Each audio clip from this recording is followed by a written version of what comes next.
Chapter 1294, Conversation. If that demigod creature didn't slam into the devil's oil painting on its own accord, I'd have to summon Mr. World's historical void projection. I wonder if that can be considered as directly hiring a helper at the angel level. As Force pondered, she drank the potion.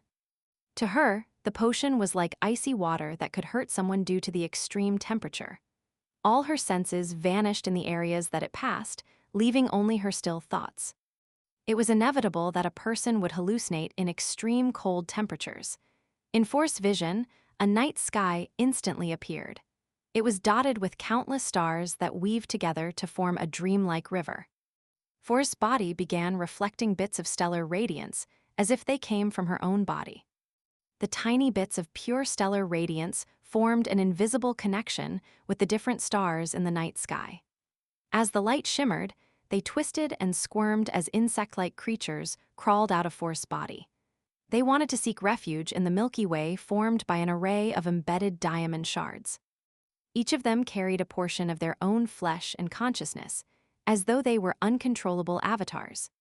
Force's thoughts quickly turned chaotic, and she fell into confusion. She almost couldn't control the urge to separate herself. At that moment, she sensed an illusory object. It was the seal that she had completed using the devil's oil painting.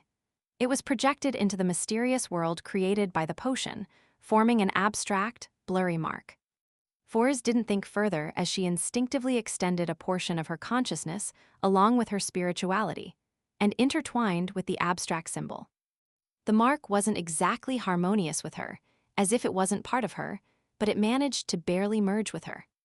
Suddenly, in Force's mind, the abstract symbol became rather clear. It consisted of a door that was layered with mysterious symbols. This door hid Force behind it, allowing her to isolate herself from the surrounding cosmos. At the same time, on the other side of the door, the sealed creature seemed to sense the aura of an enemy. Using its own godhood, it wildly corroded the illusory door. It happened to be able to reduce the influence the cosmos had on Force. After maintaining it for more than 10 seconds, the resplendent Milky Way's night sky slowly faded away. The stellar radiance then returned to Force's body fused with her. At this moment, a deep darkness appeared in front of Force. Deep in the darkness was a perpetual storm and occasionally flashing lightning. The next second, Force heard a familiar voice.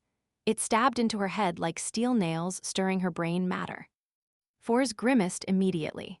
If she hadn't experienced such things over and over in the past and had some level of resistance, as well as the fact that she was at the saint level, she would have likely lost control. Of course, there had to be some influence of good luck here.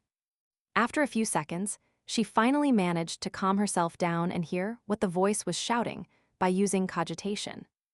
It was calling for help. It was Jotun, Elvish, or Ancient Hermes. Instead, it was a language that Force had never come into contact with before. However, she could understand it the moment she heard it.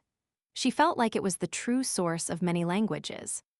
Mr. Door would crazily shout for help every full moon. How disgraceful of a king of angels. However, even if he is seeking help, it's still a terrifying thing that I can't withstand.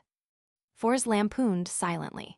She was considering if she should pretend not to hear it and wait until she had converged her spirituality and grasped the beyonder powers of a secret sorcerer before conversing with Mr. Door during the next full moon, or to do it now. Suddenly, the shouts from afar stopped, and the surroundings became deathly silent. After 2 to 3 seconds, a wispy voice that could pierce through spirit bodies entered Force's mind. You use the beyonder characteristics of the Abraham family. This sentence was said in a flat manner without any rise or fall, but it made the blood vessels on Force's forehead throb. Her eyes turned bloodshot as her body turned resplendent. She almost lost control of herself. Who are you? Force composed herself and asked deliberately. The voice that seemed to lure her into losing control said in a low, smiling voice, You can call me Mr. Door. You should be familiar with me. The King of Angels from the Fourth Epoch directly pointed out that Force had a certain connection with him. She could hear the full moon ravings. I'm going to write you into a novel. Force secretly gritted her teeth and asked, Honorable Mr. Door, Are you the ancestor of the Abraham family, Your Excellency Bethel?" The voice that had crossed countless barriers returned to its flatness. "Yes." "Then, do you know that your cry for help has caused the entire Abraham family to be trapped in a curse that has lasted for more than 1,000 years? It's basically impossible for anyone to become a traveler or even a scribe. They often lose control during advancements or the night of the full moon." Forrest felt that she couldn't speak to Mr. Dorr for a long time. Otherwise, her inclination towards losing control would be irreversible. She directly posed the question that the Abrahams were most concerned about. Mr. Dorr fell silent for 2 seconds before saying, "They no longer have secret sorcerer or demigods. There aren't any after the War of the Four Emperors, and the curse you brought has made it impossible for them to advance to a demigod. If you can stop crying for help for 10 years, a new Abraham demigod might be born. This will greatly aid in your escape," Forrest sincerely suggested. Mr. Dorr sighed and said, "I have been exiled to an eternal darkness and suffer the blockage of a perpetual storm. I have no way to know what's happening in the real world, nor did I expect that there isn't a single demigod left in the entire Abraham family." "Lies." The one who calmly made this conclusion wasn't Forrest, but rather Klein, who had accommodated the fool's card as he held the staff of the stars while sitting in Sephra Castle. He had been closely monitoring the corresponding crimson star. He remembered that the Emperor had mentioned in his diary that Mr. Dorr had a certain understanding of reality. He seemed to be able to use the changes brought about by the full moon to see the situation outside the seal. After sighing, Mr. Dorr continued, "Besides, I can't control the cries for help during the full moon." "Why?" Forrest asked in surprise. Mr. Dorr said in an ethereal voice, "You're already a demigod, so you should know very well that the higher the sequence, the greater the threat of going mad.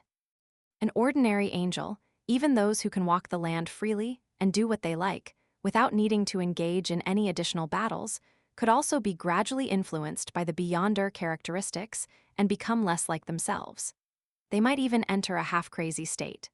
I'm a king of angels who has been exiled and sealed for more than 1,000 years, and I don't even have someone to communicate with. My not going crazy means that I'm sufficiently powerful and lucky. On each full moon, the madness in me will be strengthened. I can't control it and can only constantly call for help. So that's how it is. If I were locked up like this, I might have gone crazy in a few months. If I'm provided alcohol, newspapers, magazines, all kinds of books, and various delicacies, I can last a year, no, half a year." Forrest nodded in enlightenment and asked in a perfunctory manner, "Is there anything I can do for you? How can the Abrahams dispel the curse?" Mr. Dorr fell silent for a few seconds before saying, "Set up a ritual and help me escape. That way, the curse will cease to exist. There are 2 rituals that can be used. One is to sacrifice 3 demigods that are respectively from the seer, apprentice, and marauder pathway. The other is to extract the blood of at least 99 beyonders from the Abraham family. Use it to draw such a symbol." "I'll tell them," Forrest immediately replied. At the same time, she added inwardly, "That's if Mr. Fool permits it." Mr. Dorr laughed and said, "If I can escape because of this, I will help you become an angel." His voice became more ethereal and weaker, as though he was slowly returning to his original state as Forrest's advancement came to an end. About 2 to 3 seconds later, Forrest couldn't hear the sounds that slowly pushed her onto the path of losing control. The deep darkness and horrifying storms in front of her also vanished.